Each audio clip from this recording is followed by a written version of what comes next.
Hey YouTube, I actually bought a system a couple days ago, and it's actually one of the most revolutionary systems that was ever brought out.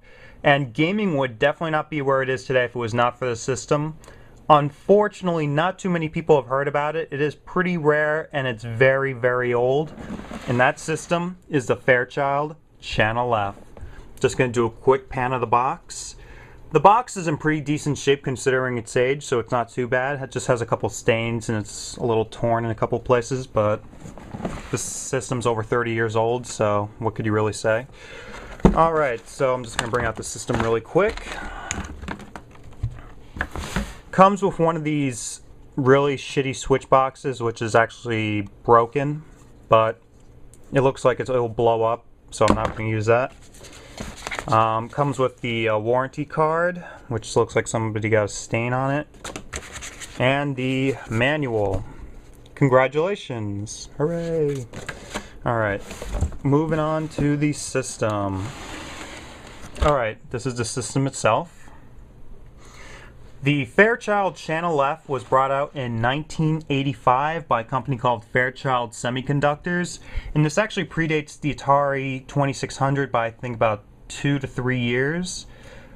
And this system is very revolutionary for two reasons. The first reason is that this system is the first system ever to have ROM-based cartridges. So all your N64s, your Genesis, your NES, SNES have this console to thank. If this console never existed, none of those other systems would have existed. So this is the great grandfather of all those systems.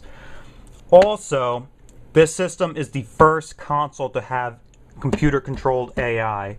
So you wouldn't be fighting the Nazis in Call of Duty, you wouldn't be fighting the Covenant in Halo if it wasn't for this system. Because all the other systems before this were just really Pong machines. So this is the first console to have AI. Also, on an interesting note, the chip which in this system, it's called the Fairchild F8 chip, was actually developed by the guy who would eventually go on to found the Intel Corporation. So that's just a little interesting tidbit. Alright, just going to go over the details of this system. This particular model right here is the System 2, which was actually the modernized redesigned version of the original model. And this one came out in 1989. So really the differences between the two are it has a lot less wood than the original model.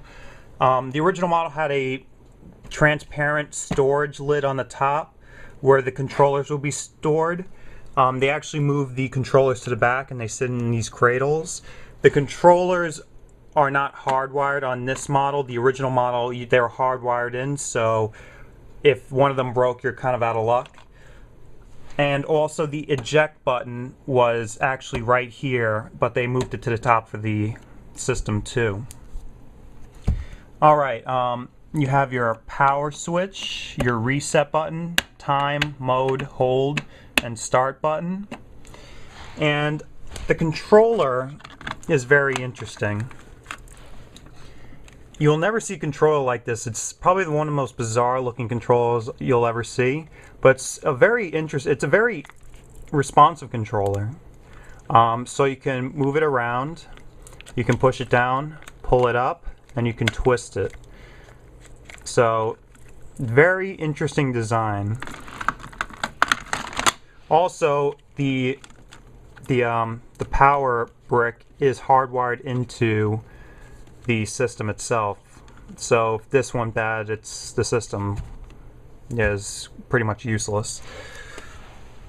So when I picked up the system, it came with 4 games and they were all boxed and complete, which is pretty great considering this is pretty much over 30 years old. So it comes with Video Kart 13, which has Robot War, Torpedo Alley.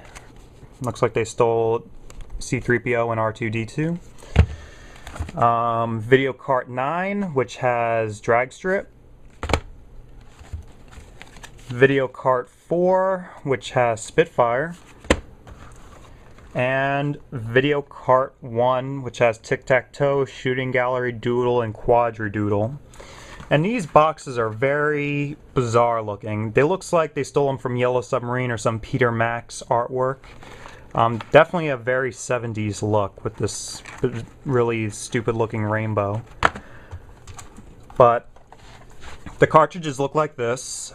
They're huge. Like, I have pretty massive hands, and this is almost bigger than my hand. It's gigantic and very gaudy looking, very yellow. It clashes a lot with the black console. But okay, so you pretty much just stick this. Also, forgot to mention about the cartridge. It has this door right here, which protects the chips as well.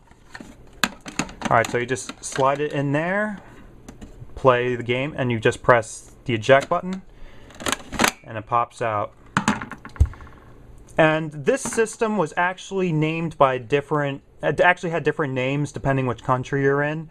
It went by in England as the Admin Grandstand, and I think in Germany it was called the Saba. And it was made by several different companies. I guess Fairchild licensed it out.